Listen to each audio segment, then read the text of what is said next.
Salut tout le monde, bonjour à toutes et bonjour à tous, bienvenue dans une nouvelle vidéo. Petite anecdote qui s'est passée tout à l'heure à la manifestation de Nancy, le 31 juillet donc 2021 aux alentours de 17h, 17h30. Donc mes quatre enfants, ma femme et moi, on est arrivés à Nancy vers 14h, donc on a fait le cortège dans la joie et la bonne humeur, tous ensemble. Pas de débordement. À un moment donné, le cortège s'est divisé en deux. Et j'ai dû demander à une organisatrice, comme j'étais avec mes enfants, pour pas prendre de risques, en fait, quel était le vrai chemin. Et elle nous a indiqué qu'il fallait qu'on prenne à gauche, une petite ruelle, pour éviter justement les débordements qu'il y avait eu la semaine dernière, la semaine précédente, pardon. Les manifestants qui ont continué tout droit, en fait, c'est pas de leur faute. C'est pas de leur faute. Moi, j'ai failli continuer tout droit, en fait. Donc, c'est juste que ça a mal été fait. Et en fait, les gens qui ont été tout droit se sont retrouvés face à des CRS. Et après, je sais pas ce qui s'est passé, en fait. Ça, c'est ce que j'ai lu dans les journaux de l'Est républicain. Enfin bref, donc on a fait notre petit truc. Et puis, on a terminé la manifestation à notre point de départ qui était la place Maginot. Et puis on est resté 5, 10, 15 minutes. Et puis après, on a décidé de prendre la route parce qu'on devait faire un truc et il fallait qu'on parte avant que ça ferme. Donc on a repris la route. Et puis à un moment donné, on s'est retrouvé nez à nez avec les CRS donc, qui s'étaient alignés sur la rue et qui avançaient comme ça avec leur matraque, qui tapaient un petit peu. Je sais pas ce qui se passait en fait. Et puis il y a une femme qui passait à côté de nous. Cette femme n'avait rien à voir avec la manifestation. C'était une personne voilà, qui se baladait ou enfin, qui vaquait à ses occupations. Et elle a voulu en fait passer sur le côté des CRS juste pour aller à un magasin. Et les CRS lui ont dit non, vous ne passez pas. Elle dit mais cette dame répond mais je dois juste aller là, s'il vous plaît, laissez-moi passer. Et là, le CRS, je sais pas c'était qui, il a commencé à péter un câble, mais vraiment sur la femme, mais vraiment il lui a parlé comme un chien, j'ai halluciné. Et du coup, moi ça m'a pas plu et j'ai commencé à péter un câble sur le CRS. J'aurais dit mais c'est quoi ce manque de respect et tout. J'aurais dit apprenez à respecter les gens, mais violemment, j'ai commencé à vraiment à m'emporter contre lui, tu vois. Vous voyez, pardon. Et je me suis emporté tout ça. Et le CRS a commencé à sortir sa matraque en fait. Il arrivait vers moi, donc moi je suis resté droit, droit comme un bâton, stoïque, j'ai pas bougé. Et je lui ai dit quand il est arrivé vers moi, j'ai dit vous êtes les serviteurs des gouverneurs injustes. Et il me regarde, il me dit quoi? Et je dis vous êtes les serviteurs des gouverneurs injustes. Et quand j'ai dit ça, lui un petit mouvement de recul et il est parti, il a dit merci pour le salaire. En fait, comme on les paye, en fait, il a cru. Ils ont vraiment des culs d'huîtres, en fait, ces gens-là. Ils n'ont aucun argument et ils pensent me blesser en me disant ça. Et quand il a dit ça, j'ai dit que c'était des bandes de chiens et je suis parti. Donc, euh, ces gens-là ne viendront jamais dans notre camp. Ils sont les cerbères. Ils pensent être promus cerbères.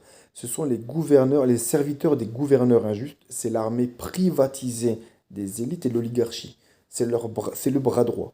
Ne pensez pas que ces gens-là, un jour, viendront dans notre camp. Ils enlèvent leur casque, leur masque et tout ça. C'est de la flûte. C'est de la flûte. Parce que quand ils vont recevoir un ordre plus haut en disant allez, on les rosse, ne vous inquiétez pas qu'ils vont vous en mettre plein la gueule. Donc arrêtez de croire, c'est que de la flûte, c'est de la comédie. Ils ne viendront jamais, jamais dans notre camp. Me dit toujours, ne mets pas tout le monde dans le même sac, mais c'est tous des pourris. Tous des pourris. Dès qu'ils peuvent frapper, gazer, ils le font. Moi, j'ai très bien vu à la manifestation que la femme n'avait rien fait et qu'ils s'en ont pris à la femme violemment, pas physiquement, mais des paroles violentes, crues, avec mépris. Et je me dis que les manifestations qui sont confrontées à ça chaque semaine, mais ils doivent péter un câble envers les CRS en fait.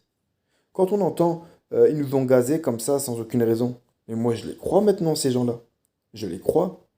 Parce que vu comment ils ont parlé, comment ils s'en ont pris aux gens alors qu'ils n'avaient rien fait devant moi, je me suis dit, bah, ils peuvent aller beaucoup plus loin, comme gazer des gens ou frapper les gens à coups de matraque sans aucune raison. Et d'ailleurs, il y a beaucoup d'images qui en attestent. Une fois, je vais bien, c'est une erreur, mais quand ça se répète et se répète, c'est plus des erreurs. Ce ne sont plus des erreurs, ce sont des bavures. Et donc, voilà. Donc, pour vous dire que ces gens ne viendront jamais dans notre clan. Jamais, jamais, jamais. Il faut que vous le compreniez vraiment, mais vraiment. Ils, ils devraient comment se confronter, pas se confronter, mais se conforter avec nous. Se dire, mince, aujourd'hui c'est eux, demain peut-être ce sera nous. Mais non, ils n'ont pas l'intelligence de penser à ça. Je ne sais pas de quoi ils ont peur. Moi, je suis prêt à me faire licencier pour ne pas me faire vacciner. Je me ferai licencier s'il le faut, mais il est hors de question que je me vaccine. Parce que déjà, je suis libre. Je fais ce que je veux. On n'a pas à me forcer à m'injecter un produit dans le corps. Et Voilà, donc c'était en fait, je m'éparpille un peu parce que comme vous le savez, je ne prépare jamais mes trucs, mes discours. Tout vient, toutes mes paroles sortent au moment où je les pense. Mais voilà, ces gens-là ne viendront jamais dans notre groupe. Arrêtez de croire parce qu'ils enlèvent leur casque ou leur, leur bonnet, etc., ou qui déposent leur matraque ou leur bouclier, qui viendront avec nous. C'est faux. Ils vont déposer leur matraque, leur bouclier. Et puis si la seconde d'après, ils ont un ordre du chef, remettez ça et défoncez-les, vous inquiétez pas qu'ils vont vous défoncer. Donc voilà. Seuls ceux qui viendront avec nous seront ceux qui auront démissionné. Ceux qui ne voudront plus participer à ce massacre, ceux qui ne voudront plus participer à la mise en place d'un État totalitaire et dictatorial. Je suis désolé de vous dire ça, la maison Poulaga, mais vous avez un QI d'huître. Je sais que la gendarmerie, c'est pareil, entre guillemets, c'est-à-dire s'ils ont des ordres, ils viendront nous rosser. Mais quand il y a des choses comme ça, ils sont beaucoup plus polis. Prenez-en de la graine un petit peu. Prenez-en de la graine, apprenez le sang-froid de la gendarmerie, mais prenez-en de la graine parce que vous avez de sacrés problèmes professionnels, hein. Mais vous êtes mauvais. Vous êtes mauvais. Vous aggravez la situation. Alors, soit vous avez des ordres vous demandant de le faire et de vous attaquer à des gens qui n'ont rien fait, ou soit vous êtes mauvais. Voilà. Les gens, encore une fois, ces pourritures-là ne viendront jamais dans notre camp. Ils n'ont plus d'âme. Ils ont vendu leur âme au diable. Voilà. C'est tout ce que j'ai à dire. Réfléchissez-y. À bientôt.